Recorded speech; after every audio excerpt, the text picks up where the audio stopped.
Golden State Media Concepts Baseball Podcast. We cover everything Major League, from spring training to the World Series. We've got your favorite club covered, from New York to Boston to LA.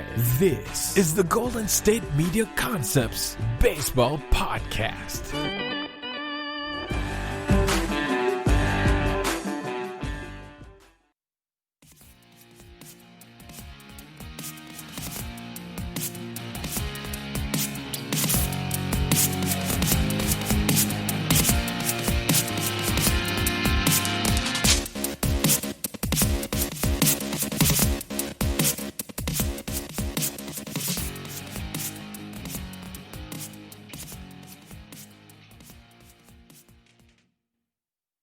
Thank you all for tuning in to the GSMC Baseball Podcast, brought to you by the GSMC Podcast Network. I am your host, Evan Worley. Happy Friday to everybody out there. I hope you guys had a great week.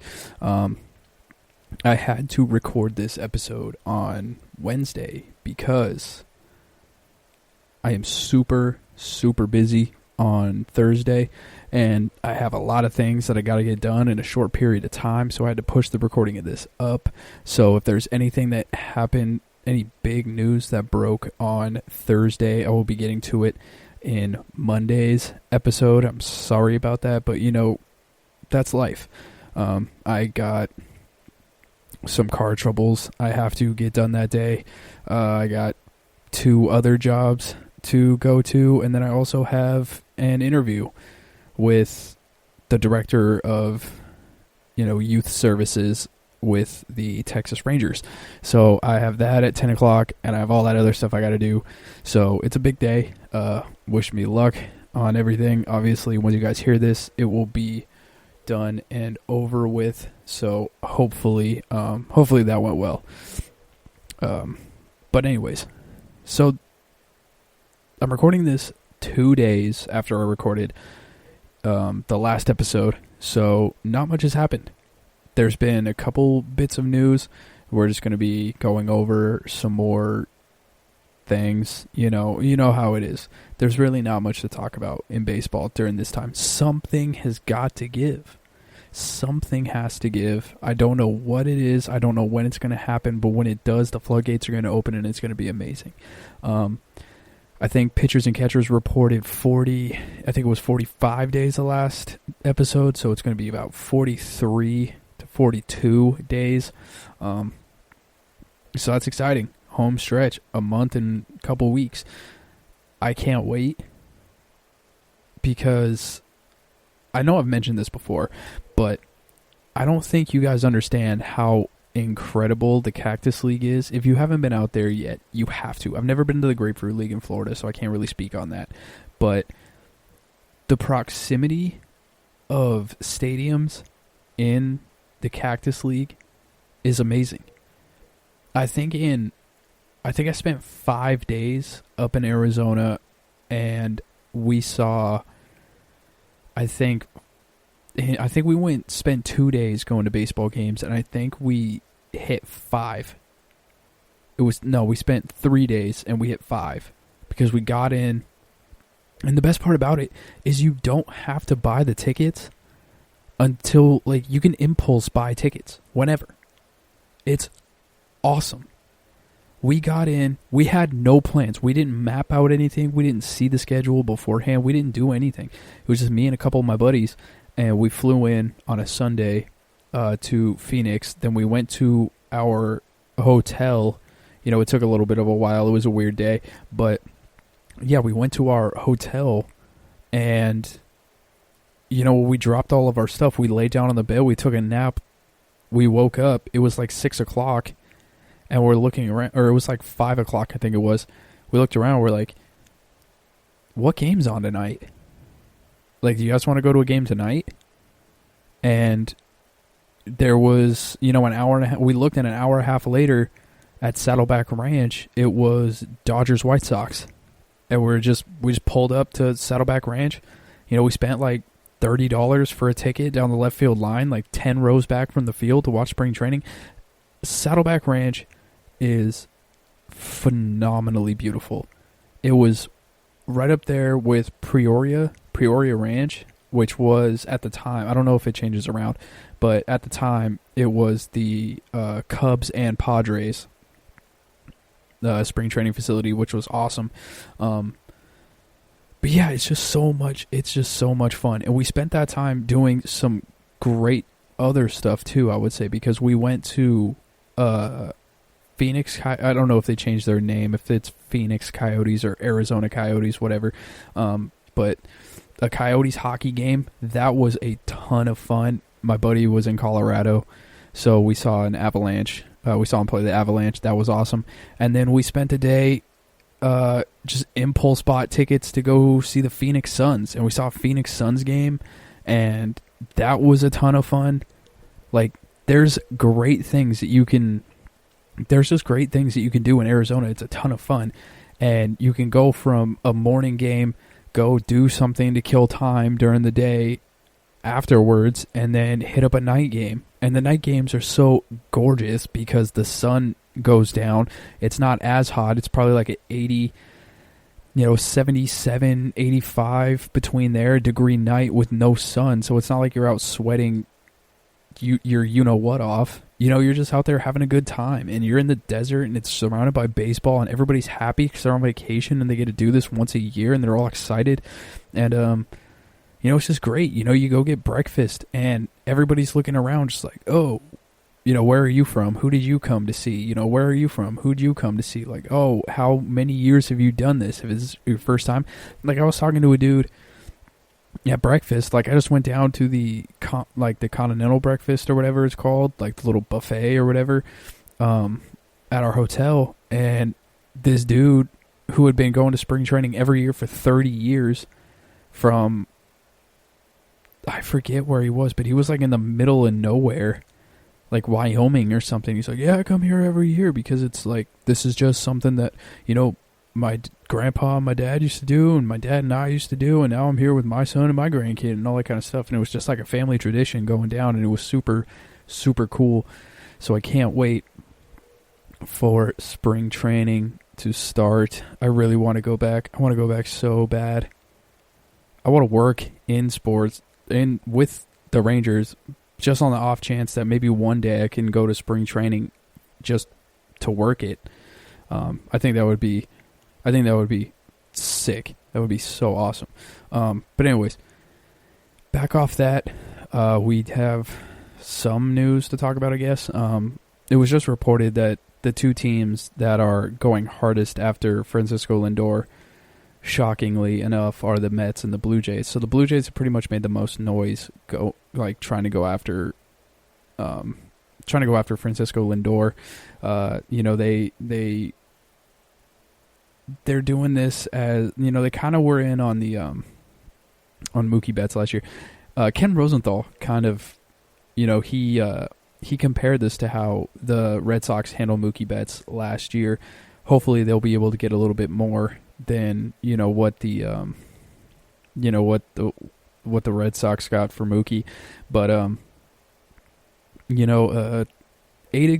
were a few executives that told MLB Network insider Joel Sherman, that why it seems uncommon. So there was a quote that Joel Sherman posted in his column for the New York Post, and it said, quote, Lindor's entering his walk season, so that is the only control on acquiring team, like an acquiring team. He wrote that wrong. An acquiring team would receive. And what do you give in return when you have no idea yet if the season will be 162 games or 155 or 145? Plus, most teams are looking to drive down payroll for next season after claiming huge 2020 losses. Thus, it's hard to add a $20 million-ish salary and give up low-cost youngsters. It's a fair point. It's a fair point that nobody's ever brought, not ever, but nobody's brought up yet. It's the fact that, these teams have, got some losses. Granted, they're rich enough to afford it, and the TV deals in Major League Baseball is only making the prices of the teams go up anyways, because the MLB is the only team that the only real network that has, that has so many games played on specific networks. Like, the NBA can say they're worth so much, but, they have half the games. Whatever the NBA makes off of like Fox Sports and whatever they do with their little regional coverages, you have to double that for the MLB. And it's like, of course they're going to be making a ton more money. The NBA is worth a ton. The MLB is going to be worth, should be worth more than that. And you could see it by the way that, 400, 300, 200, 100, like $100 million contracts are getting thrown out like candy on Halloween now.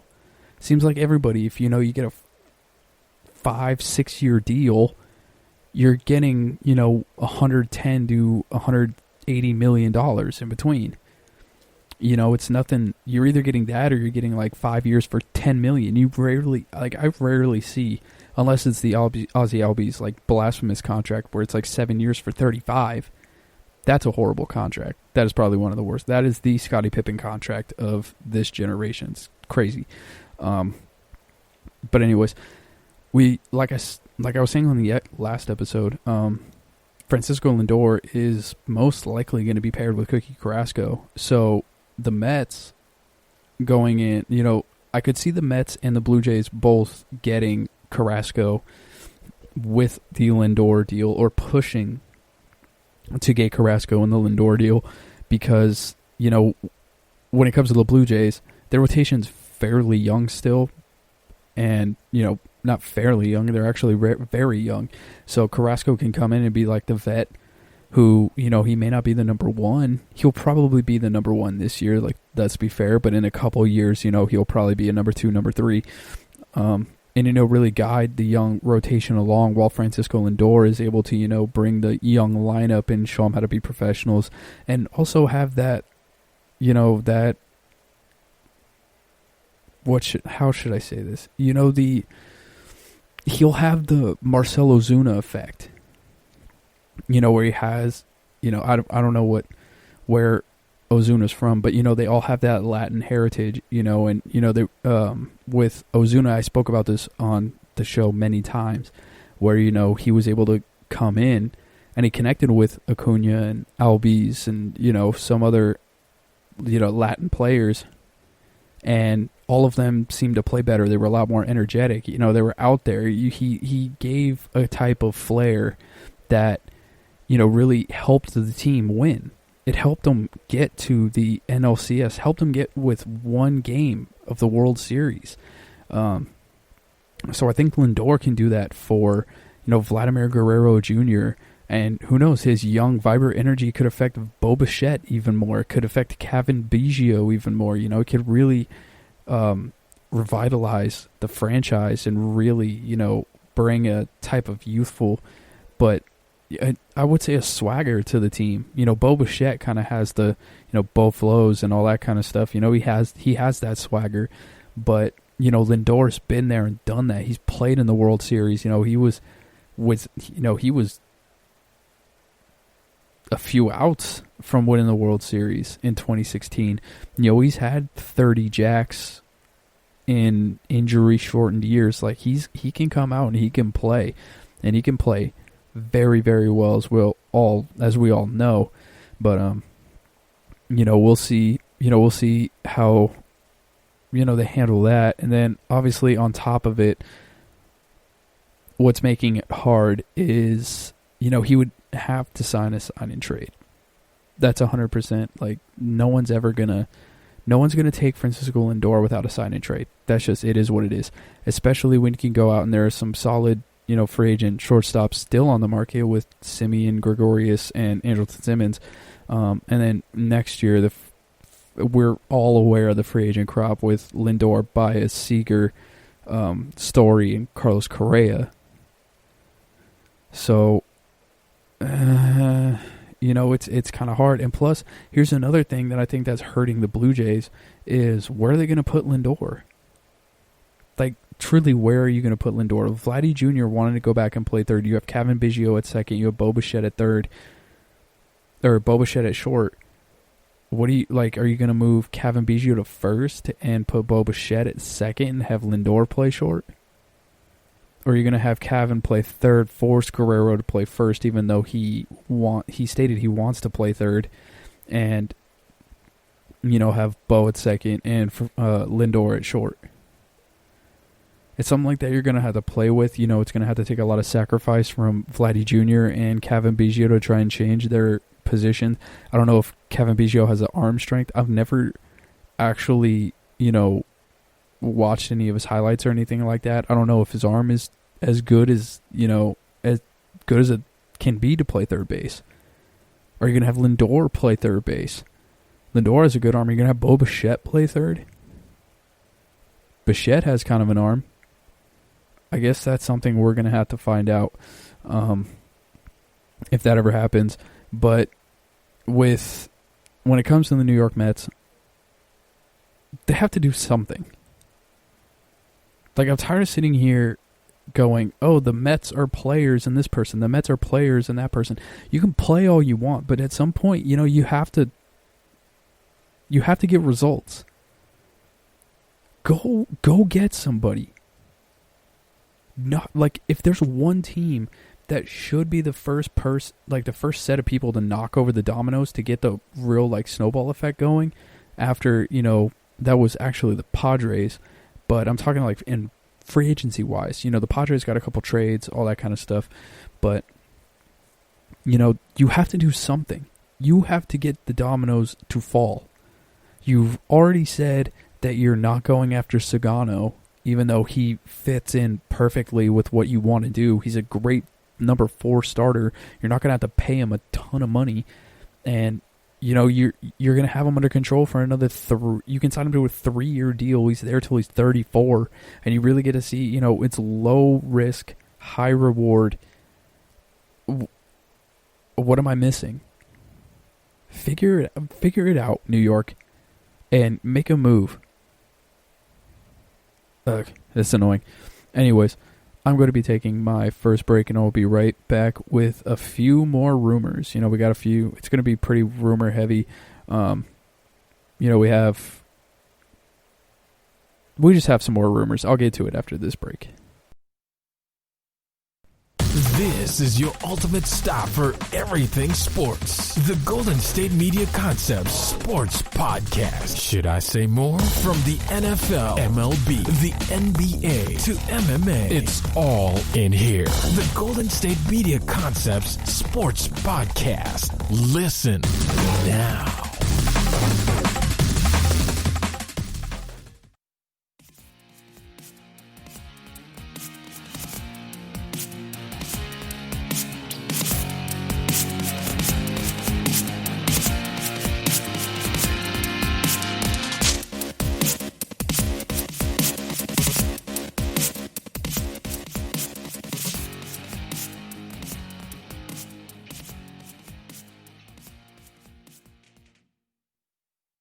Alrighty, and we're back. So, the major news...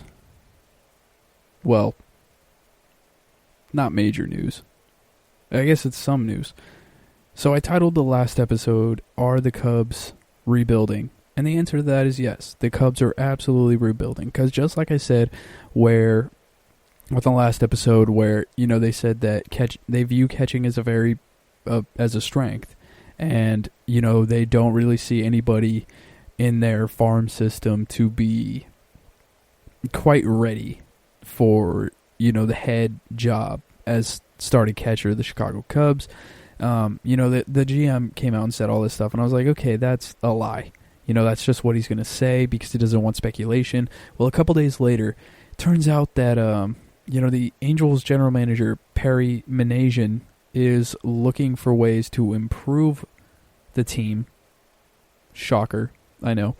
But the way that they're doing that is they are targeting Wilson Contreras, who, as you know, caught for head coach Joe Madden with the Cubs until he joined the Angels last year. He fits so well with that team with Joe Madden. Madden was a strong advocate for Contreras in Chicago, and that his current club is showing interest in the 28-year-old catcher. Max Stassi is coming off a strong season. He had an 886 OPS last year, and was a pretty successful in his 31 games. He's also coming off hip surgery that could keep him out of early season this year. Contreras, he ranks second amongst MLB catchers in OPS since his debut in 2016 with an 8.14. Trading Max Stassi for Wilson Contreras is definitely something that I could see happening. Now, people can call me crazy all you want, but the Angels have the new general manager, Perry Minasian, and my thing about that is he is the former assistant GM of the Atlanta Braves. I'm a huge Atlanta Braves fan. I know how they work. The Atlanta Braves did not do a bunch of trades. They really didn't. They took their big name contracts and they traded them a while ago to get prospects, and the prospects were coming up and they're making noise. Max Fried, the big name left-handed starting pitcher who looks a lot like Barry Zito back when he was on the A's. Yeah, he was in the Justin Upton to San Diego trade, and he's just coming up right now. He just hit the scene. Justin Upton hasn't been on the Padres in like 6 years. You know what I'm saying? That was a big move made early on. They took Shelby Miller and Shelby Miller and traded him to the Arizona Diamondbacks for Dansby Swanson, who was like 2 years away at the time. They're building prospects. You know what I'm saying? So with this guy, Perry Minasian, granted they're doing something a little bit different. He's going after the big names. But what I'm saying is he knows who he's going to, who he can get and who he can't and who he's going to give up. They're going to, all the trades that the Braves made with Alex Anthopoulos to get prospects in return, majority of those prospects played out. They really did a good job. So what I think he's going to do is he's going to go over his farm system. He's going to see, all right, who are the big name guys? I don't think they're going to have to give up Joe Adell. I don't want them to give up Joe Adell, but I will not be surprised if they give up Joe Adell. Here's the big thing about this and why they need to pull off this trade and give up some major prospects for this guy. He is hands down the best catcher in the league. I don't want to hear anything otherwise. He is the best catcher in baseball right now. And my thing about this is he can handle a pitching rotation like nobody else in the league right now at his age, I would say, because Yadier Molina is still above and beyond number one in handling a rotation. And then I would say Buster Posey, he's probably number two whenever he comes back. I don't know if he's going to, stay out this season as well with the COVID concerns and all that kind of stuff, but that's beside the point. Right now, at his age, and now he is the number one guy. And the one thing that the Angels have never had, if you look at the past years of the Angels going all the way back to when they, won the World Series in 2002, they've never really had that catcher who could produce offensively and handle the pitching rotation the way that Wilson Contreras can. It was either or. They had Benji Molina who could handle the staff but didn't really put together much offensively, and when he did, they won a World Series. Shocker. Crazy.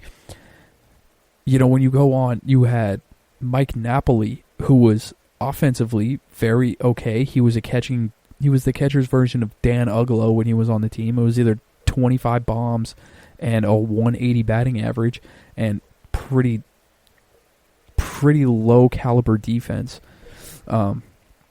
You had that on your side. And then as they went older and they went further, the catchers, I can't even name some of the catchers. They were my one of my favorite teams.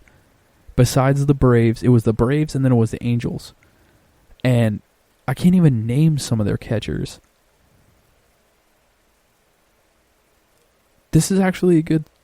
you know what? I'm going to actually look at this for a second. I'm going to see if I can find this really quick. Let's go. Baseball Reference. We're going to do this on the fly because I think this is going to be fun. Let's see. Stats.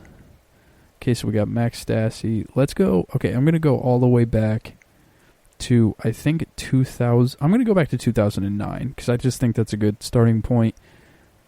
And I think that was the year after Napoli. Oh, yep, Napoli was still there. Okay, so you got Napoli. 2010. Jeff Mathis. I forgot it was Jeff Mathis. Jeff Mathis, 3 homers, 18 RBIs. He had an OPS plus of 37. Okay, league average is 100. Remember that, 37. Jeff Mathis again, OPS plus 38. OPS plus on... Oh, yeah, that's right. They had Chris Iannetta, who actually... Decent bat, I guess. I remember watching those games. He did not pass the eye test at all. But decent bat. They also had Bobby Wilson and John Hester on those teams, which were both below average in OPS plus. But, yeah, Chris Iannetta was bad. And he had a 106 OPS plus, so he passed that test, but he could not manage a rotation to save his life. Chris Iannetta again.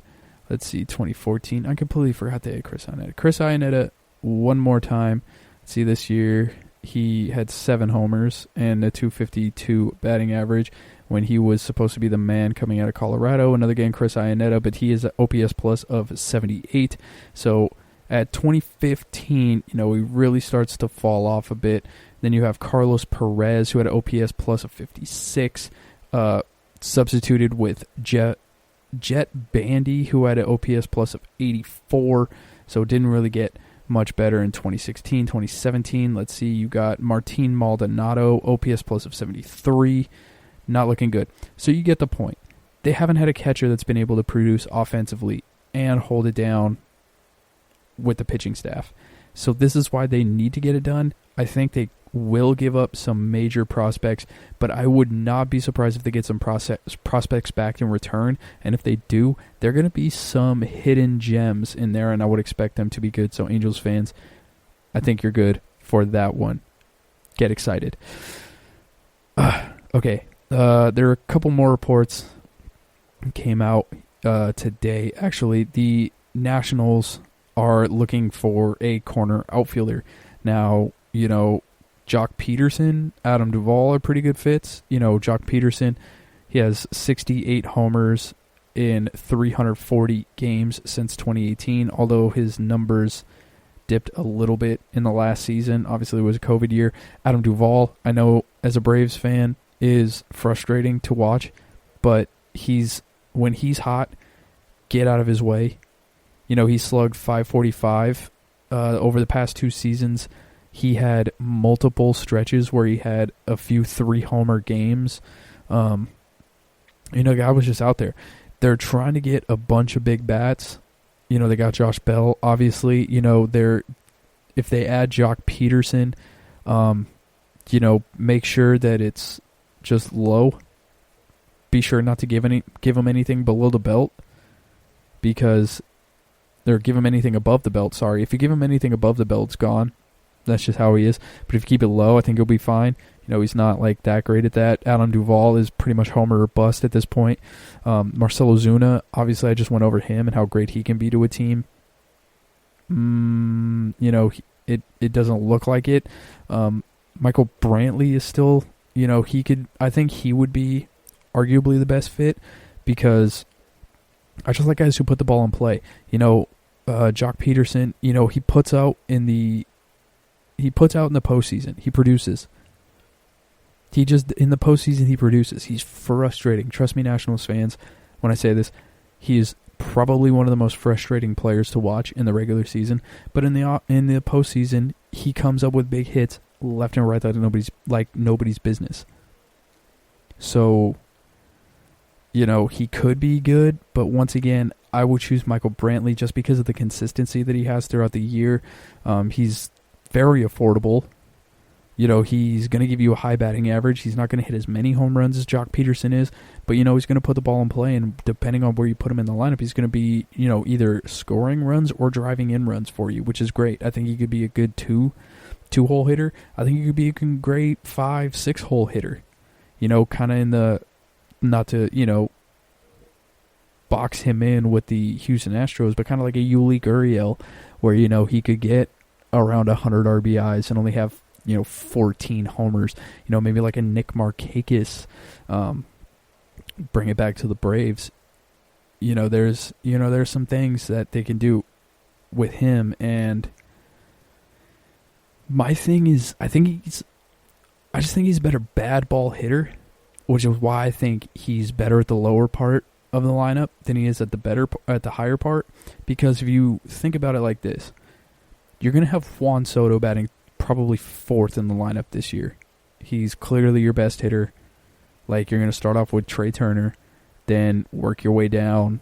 You know, it's probably going to be Ryan Zimmerman if he comes back. I'm not sure if he's coming back this year, if he retired or not, but I'm just going to say like he's coming back. So you can have Ryan Zimmerman, say, in the 2-hole, Josh Bell in the 3-hole. You know, they're going to get better pitches to hit than Juan Soto is, because they're going to want to pitch to Josh Bell on the fact that, you know, he's not as dangerous as Soto is.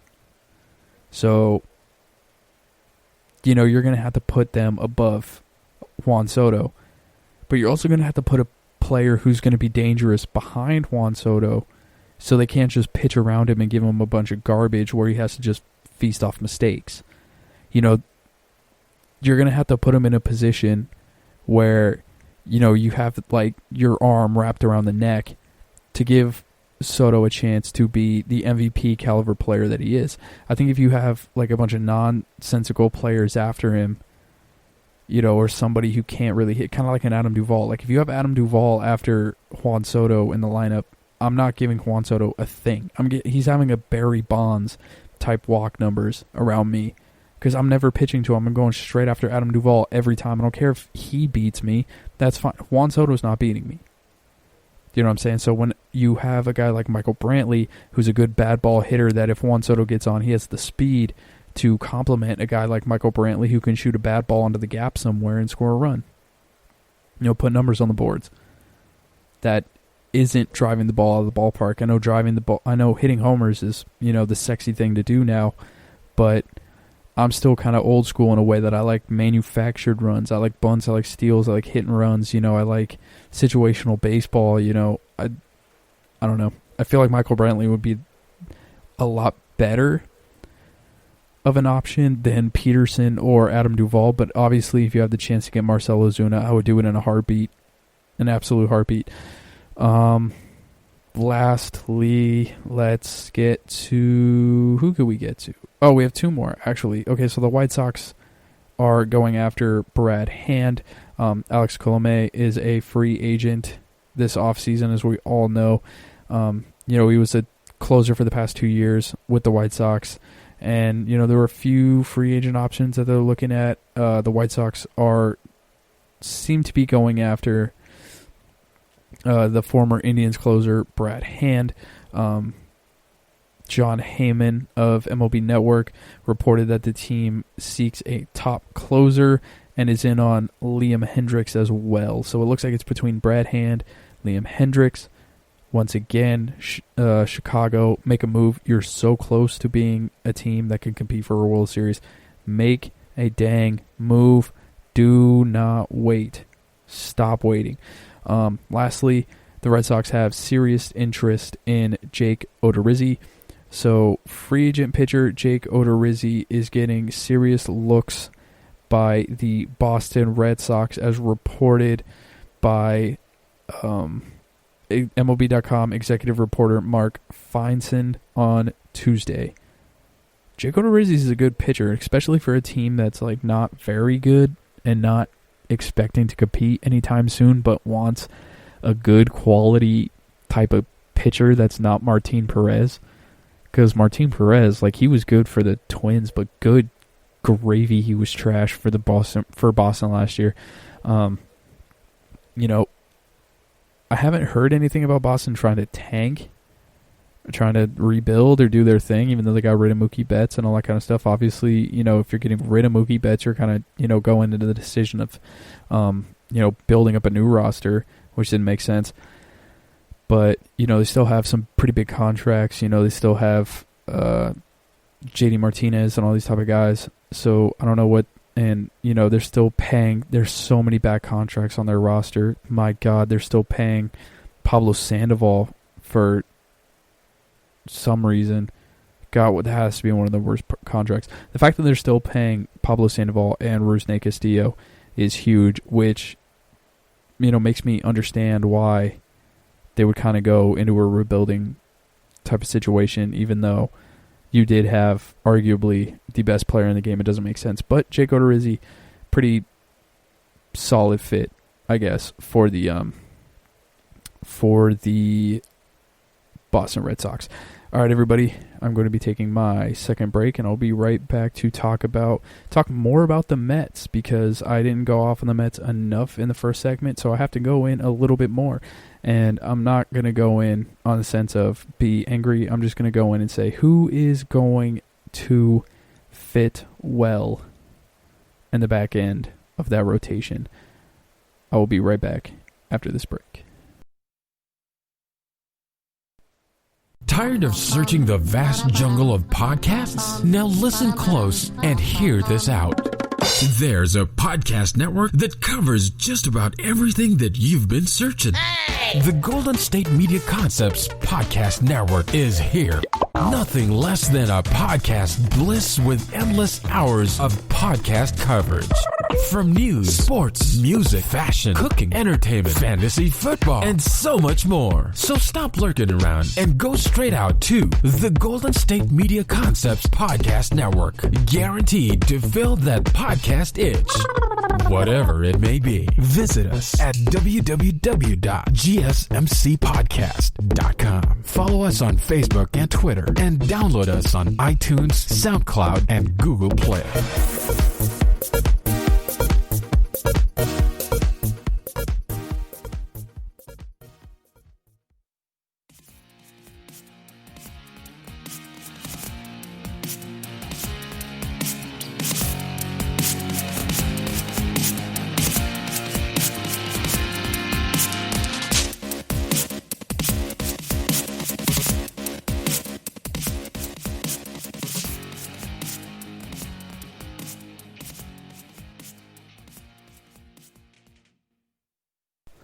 Alrighty, looks like we are back to talk about the Mets. So I mentioned this earlier in the show.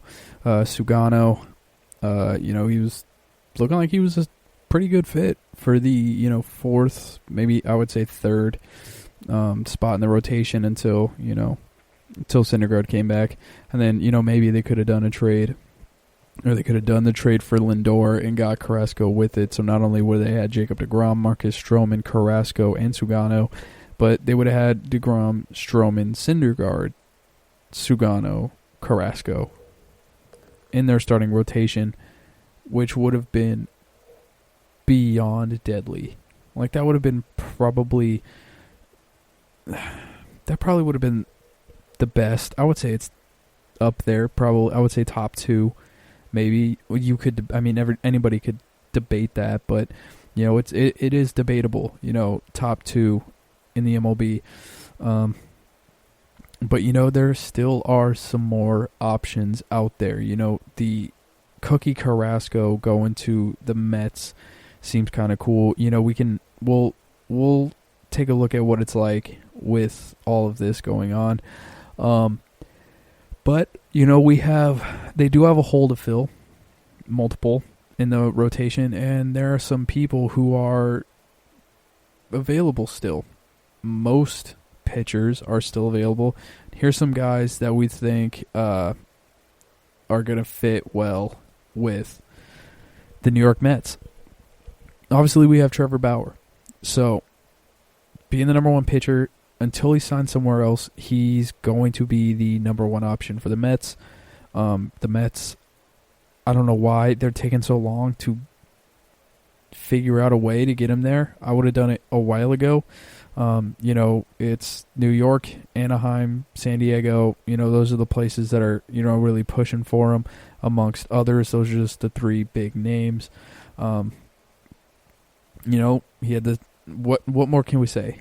He had the Cy Young season. He's going to command a sizable deal, but he's all over the internet talking about how he wants 1-year deals for the rest of his career. If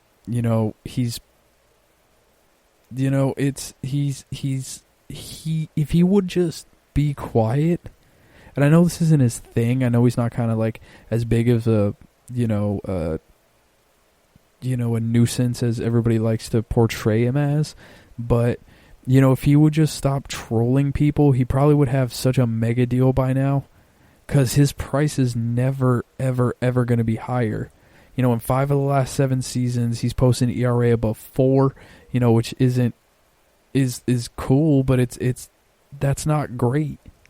In 5 of the last 7 seasons, that's a big sample size, and he's been a guy with an ERA above 4. Most people, if you're looking at them as elite talents, their FIP isn't even above 4. So and it's like, what are we doing here? Like, it's like he's completely oblivious to his numbers and thinks that he's like bulletproof right now, which I get is fine, whatever. If you want to live your life that way, go for it. I mean, it is what it is. But, you just came off an incredible season. You're like, you didn't have to pitch that much. Granted, I don't think it was going to be, I don't think that his season would have went elsewhere if it was longer, if it was more of a prolonged season. But, who knows? He could have hit a slump. He could have hurt himself. He could have done some other things. Like, this is the most important deal of your entire career. It's never going to be any better. If you're out here saying you want 1-year deals and you're causing a bunch of ruckus off the field, like, just get your money and then start doing what you want to do. Start doing everything else the way that you wanted to do it. Because, like, I get that, Trevor Bauer he's, he wants to do all this stuff. He wants to be the MLB guy that has the content creation company and all that kind of stuff. But, it's not like he's doing, that's not an issue. The issue is he's a complete troll. And, that's not really getting you anywhere. I get that he's kind of a weird guy. I mean, he got a GED so he can go to UCLA a year earlier than he wanted to, or than he should have. So he would walk into UCLA being a starting pitcher at 17 instead of waiting until he was 18 like everybody else. I don't know. Weird guy. We'll see where he goes, I guess. Yeah, I guess. I'm tired of talking about Trevor Bauer, to be completely honest. I just want someone to sign, really. We got some cool things, with Blake Snell, we got a bunch of cool things to talk about. With Yu Darvish, we had some cool things to talk about. But, it seems constantly like, who's signing here, who's signing here. But I know I've been saying that more than ever, and I'll move on from that. Next up is a guy that we mentioned in the last segment, getting a bunch of interest from the Boston Red Sox. It's Jake Odorizzi. So the Mets have also been linked pretty closely to Jake Odorizzi in the offseason. He had a pretty subpar 2020. He remains one of the better long-term options on the open market. He's going to be 31. So, you could mark him for probably a 5-year deal and, feel pretty okay that he's going to be at the very least a number 3 starter. I don't think he'll ever be a front of the line guy, but a number 3, maybe even a number 4, you think be pretty good on. He really relied on some mechanical tweaks, which jumped his velocity in 2019 when he was pitching with the Minnesota Twins. He was a lot of fun to watch when I was working at the stadiums. He was awesome. He had a career year, like I was saying. In 2020, he battled some injuries, all that kind of stuff. His home runs on fly balls skyrocketed this year from an 8.8 to 23.5%. Not good. A move to the National League could benefit Odorizzi, though, but he still remains kind of a health risk. You know what I'm saying? So I think Jake Odorizzi would be a decent fit for the Mets, but I don't think that would be a great fit for him as a number 3/number 4 guy. I would like him pretty much as a number 5 guy. If they brought him in as a number 5 in the rotation, they would be sitting pretty. Another one, Masahiro Tanaka. So there's enough mixed information about Masahiro, that he took to Twitter over the weekend to dispel it, actually. He wrote in Japanese that he's still considering options outside of the Bronx and Japan. The idea of Tanaka ending his career in his home country does appear to be very, very real, as a return, to the Yankees. Like, we don't know if he just wants to return to the Yankees or not. He's saying that he's open to more, but it's like right now all signs are pointing to Yankees or bust. The Yankees have made it clear that DJ LeMahieu is their top priority and have a relatively limited budget, potentially putting the Mets as a way to get, Masahiro Tanaka as a fallback option. They can offer both money and, geographic familiarity, for about a third spot in the rotation. He's still very effective because last year at age 31, he had a 3.56 ERA and 44 strikeouts in 48 innings. Masahiro Tanaka makes the most sense. I think out of all of these guys, we have a few more that we can go down, and we're going to go down, and we got about 6 more guys. We're going to lump a few together, though, just to save some more time. But, he makes the most sense, 100%.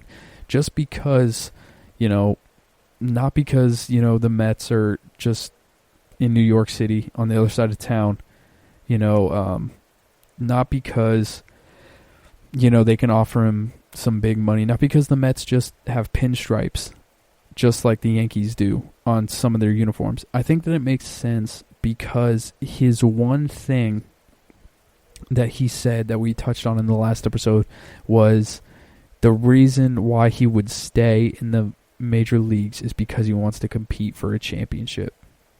And I think that the Mets are the team that is actually, I would say them and the Padres are the two teams that are going the hardest after a World Series.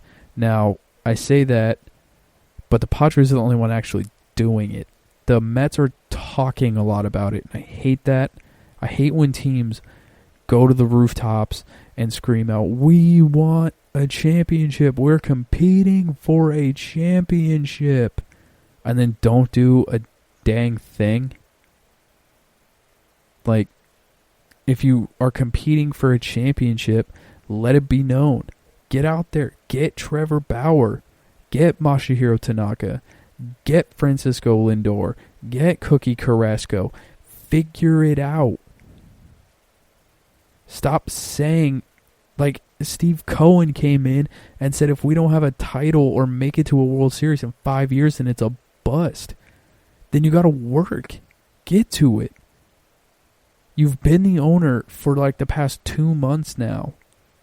There's been multiple moves being made right under your nose on players like, let's be real, they could have went out and got. They could have put a package together for Yu Darvish if they wanted to. They could have put a package together for Blake Snell if they really wanted to, but they haven't. And they're just letting them fly by. And they're still talking about, we're contenders for Trevor Bauer, we're contenders for Jake Odorizzi, we're contenders for Masahiro Tanaka. We really want these guys. We want Francisco Lindor. We want Cookie Carrasco. We want George Springer. We want these guys. Nothing has been done. God, that's so frustrating to me. Anyways, a couple more guys. Taijuan Walker and Garrett Richards are both out there. Taijuan Walker and Richards are former first-round picks who went through Tommy John surgery in 2018. They returned in 2020, and both of them, proved that they could stay healthy. Taijuan Walker submitted a more dominant season over the shortened season. He had a 2.70 ERA with 50 Ks in 53 and a third innings. Garrett Richards, had pretty similar stats, I guess, but with a higher ERA. He finished with a 4.03 ERA with 46 strikeouts and 51 and a third innings. The biggest difference is definitely going to be cost, because Taijuan Walker is only 28. Garrett Richards is 32. Taijuan Walker has had a lot less injuries than Garrett Richards. I don't know if I would go after Garrett Richards, to be completely honest. I don't think I would. It is what it is. Sorry, Garrett, but if I was the Mets, if you go into this offseason and one of the only people you're able to pull out of this free agent class is Garrett Richards, you lose. You just lost. It's ridiculous. But yeah, I mean, if you get him as like a middle reliever, I guess, or like a setup man, or like a long reliever, maybe a sixth man in the rotation to give somebody an extra day of rest, like, go for it. But besides that, don't shoot for him. Taijuan Walker is good, I guess, but Garrett Richards, no, I would stay away. Last three, we're going to loop these all together. So you got some vets. You got James Paxton, Corey Kluber, and Jose Quintana. So these guys combined made 7 starts in 2020. Paxton made 5 of them, and he missed the rest of the season due to a strained left flexor tendon. He been pretty injury prone throughout his career. He's topped out at 116 at third innings in 2018. But he can be pretty good when he's healthy. He's got a strikeout rate of 11.1 per 9 innings. The Mets have had people, go after James Paxton and scout him, during throwing sessions this last month. They understand him as well as anybody. He's a significant risk, but he also, has as much upside as any free agent pitcher as anyone, because, he was very bad in New York with the Yankees. He was amazing with the Seattle Mariners before he went to the Yankees. So, everything's kind of up in the air with him.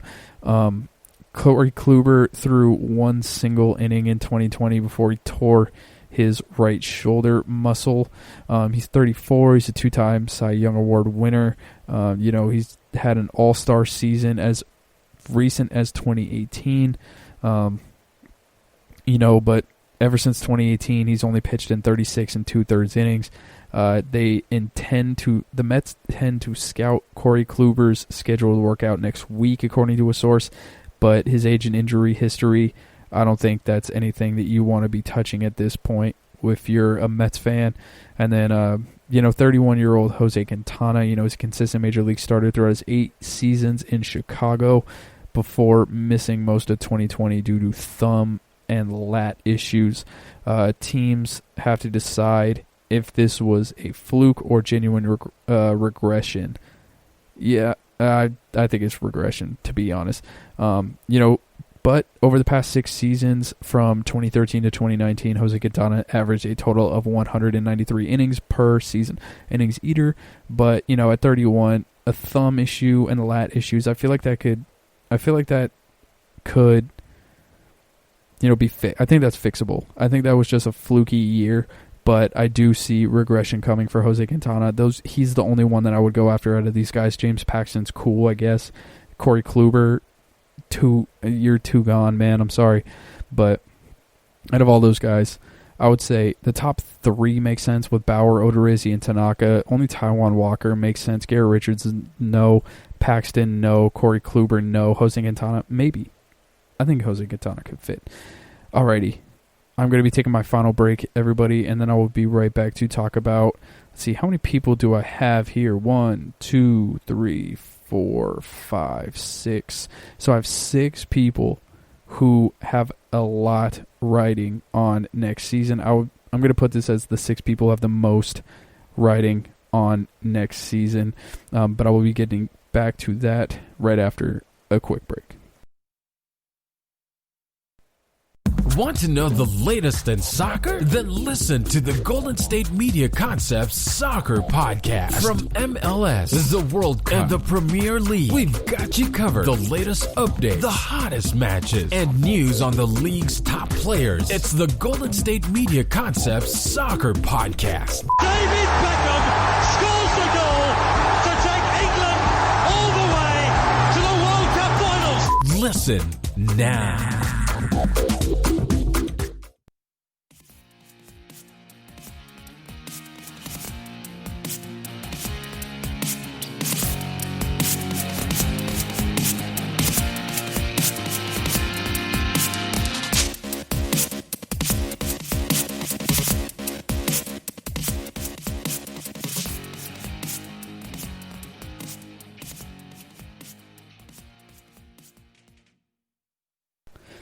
All right, guys, so let's talk about the 6 people who are as looking forward to a new season as anybody. I'm going to start off in the AL East. Let's start off with a guy that I bet none of you thought was going to be on my list. Little dramatic pause there. Trey Mancini. So, Trey Mancini, we need to make sure that everything is going to be A-okay to play and the protocols are going to be great because, in mid-March, everybody, as we all know, everybody's world got turned all the way upside down. But the same day that baseball shut down due to COVID-19, Trey Mancini underwent surgery to move a malignant tumor in his colon. And, he spent the rest of the year battling stage 3 colon cancer, eventually completing 6 months of chemo, and now is able to resume baseball activities. He was hands down the best player in 2019. He was probably their best player since Manny Machado, to be fair. Trey Mancini was playing that well. He's got to put a ton of focus on getting, his cancer behind him and make sure that, he's able to go, especially with, the way that COVID attacks people with autoimmune disorders and people who have had surgeries and stuff like that. The fact that this guy's had tons of levels of chemotherapy and beating stage 3 is big. Congrats to Trey Mancini. I hope he's back on the field this season. I hope he's great. I do actually like the Orioles. I don't know what it is. Their logo's awesome. There's something about orange and black that's a great combination. They have Camden Yards is just beautiful. I want to go see Camden Yards so bad. I like the Orioles. I like to watch the Orioles, and Trey Mancini was a big part of why I like to watch the Orioles in 2019. I hope he's back and better than ever. He was 27 at the time, so he's only entering his age 28 year, so he can only go up from here. Great move, Trey Mancini. I hope he comes back. God, I hope he comes back well. Moving on, staying in the AL East though. Gary Sanchez. So the Yankees are confident that Gary Sanchez is going to put 2020 behind him. He was horrible. He was absolutely horrible last year. He was terrible defensively. He batted 147 before losing his postseason playing time to back up Kyle Higashioka.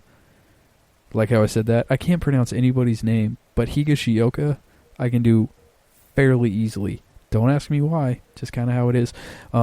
He struggled, as we said, behind the plate. 5 pass balls, 6 errors in 41 games.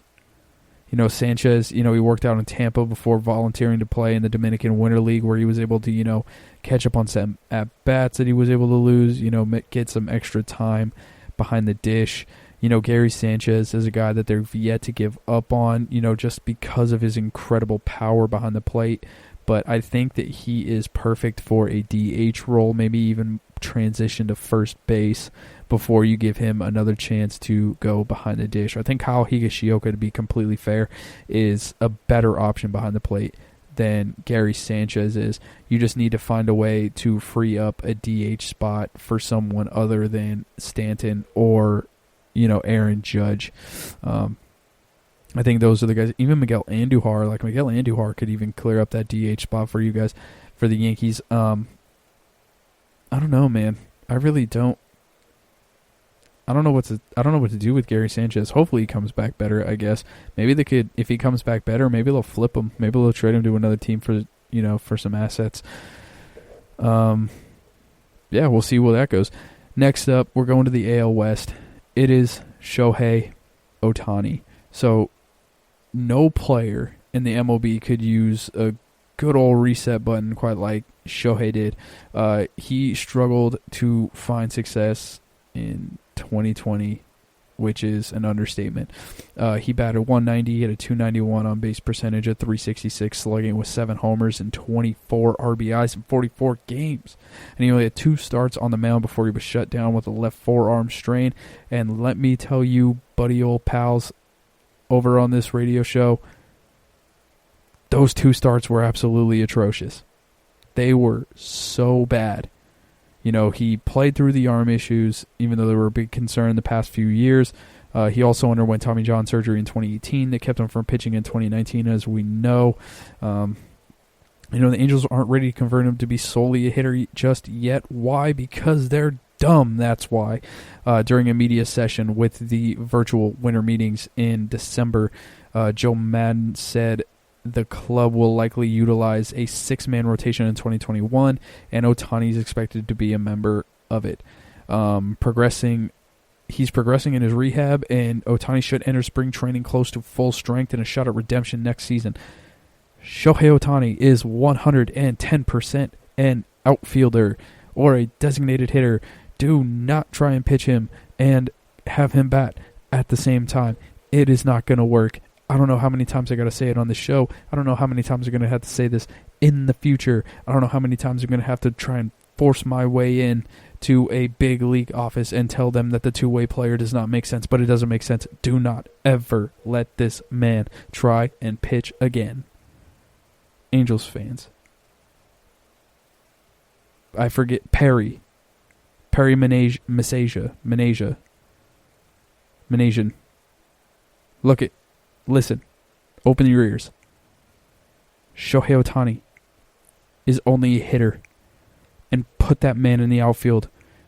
Teach him how to read fly balls, because that man has an arm that can hose people all over the plate. But he cannot hose people when he's trying to throw splitters and keep his elbows intact. Do not do it. Move on from the dream of the two-way player. We got 3 more left. Everybody, we're going to stay in the AL West for this one. It is Jose Altuve of the Astros. Jose Altuve had the biggest case of yips I've ever seen from a major league player ever. I've never seen somebody get the yips like this guy in my life. He's a 6-time All-Star. He was the 2017 AL MVP award winner, which should have went to Aaron Judge. I still feel bad for that. He posted a 219, 286, and a 344 batting line, all career lows, with 5 homers and 18 RBIs in 48 games. He did somewhat redeem himself in the postseason. He batted 375 with a 500 on-base percentage and a 729 slugging with 5 home runs and 11 RBIs in 13 games. But, Jose Altuve, during the season with the yips, he's yet to play in front of a crowd, so I wonder if his yips are going to continue or if he was just off to an incredibly slow start. We will never know.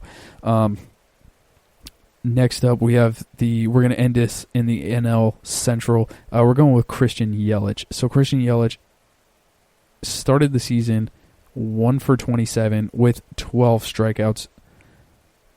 Ironically, the one hit was a homer, and it was a very, very far homer, but that was the only time he ever made any decent contact with the ball.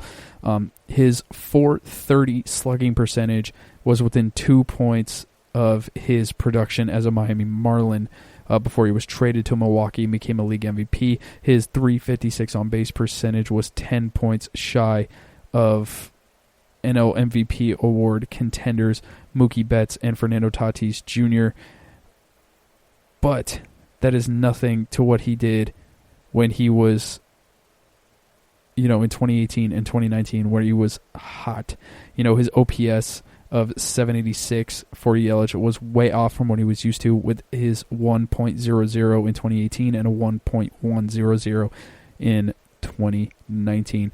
He needs to come back and have a great year. I feel like he is definitely the type of guy who he was just not ready for the COVID restrictions and everything like that. I don't think he was able to handle it as well as he was hoping. But hey, it's a new year, and hopefully Yelich can bounce back. Because let's be fair, it's fun when Yelich is absolutely mashing baseballs left and right. And we're gonna end it with Cubs third baseman Kris Bryant. This is huge for Kris Bryant, as we're all well aware of, because the Cubs are tanking and they want Kris Bryant to be as good as possible because they want to trade him for quality assets. And he is, he's not very high on the trade block, after an injury-plagued 2020 season. He hit 206 with a 293 on-base percentage and a 351 slugging with 4 homers and 11 RBIs through 34 of Chicago's 50 games. 60 games, sorry. He didn't play almost half the season. He did. Now, you can look back on his last healthy season, mostly healthy season, in 2019, where he batted 282 with a 382 on-base percentage and a 521 slugging with 31 homers, 35 doubles, and a 132 OPS plus, and, was labeled an all-star. Let's see, he did finish this year on a good note. He had a grand slam on September 26th after going 3 for 8 with 2 homers and 6 RBIs in the final 2 games of the season. But then in the postseason, he showed up, went 0 for 8. And then he's had trade rumors all off-season, and the Cubs are trying to balance winning and building for the future, which very rarely happens. That'll get you just to the point of where you make it to the playoffs to get your fans happy, and then you just get crushed in the postseason. Doesn't look very good for them. It doesn't go very well. I'm hoping Kris Bryant can come back and be healthy so they can get him out of Chicago, and Chicago can go through their rebuilding and not half-heartedly do this, which is just going to really annoy everybody in the Windy City. But, it can't really annoy everybody in the Windy City because they saw Cubs World Series, and that's something that previous generations never actually did. All right, everybody, that is going to be our show. I will be back on Tuesday with a brand new episode. Enjoy your weekend, enjoy your families, and be sure to enjoy your lives. Sure. Enjoy your lives. You can follow me on Instagram at EvanWorley23. You can play me in tap baseball if you're bored. The nickname is EvanWorley23. And I would like to thank you for listening to the GSMC Baseball Podcast, brought to you by the GSMC Podcast Network. I would like to ask you to please remember to subscribe to the show and write a nice review because it really helps us out. And also, if you can follow us on Facebook, Twitter, and Instagram. Thank you all, and have a great weekend. You've been listening to the Golden State Media Concepts Baseball Podcast, part of the Golden State Media Concepts Podcast Network. You can find this show and others like it at www.gsmcpodcast.com. Download our podcast on iTunes, Stitcher, SoundCloud, and Google Play. Just type in GSMC to find all the shows from the Golden State Media Concepts Podcast Network, from movies to music, from sports to entertainment, and even weird news. You can also follow us on Twitter and on Facebook. Thank you, and we hope you have enjoyed today's program.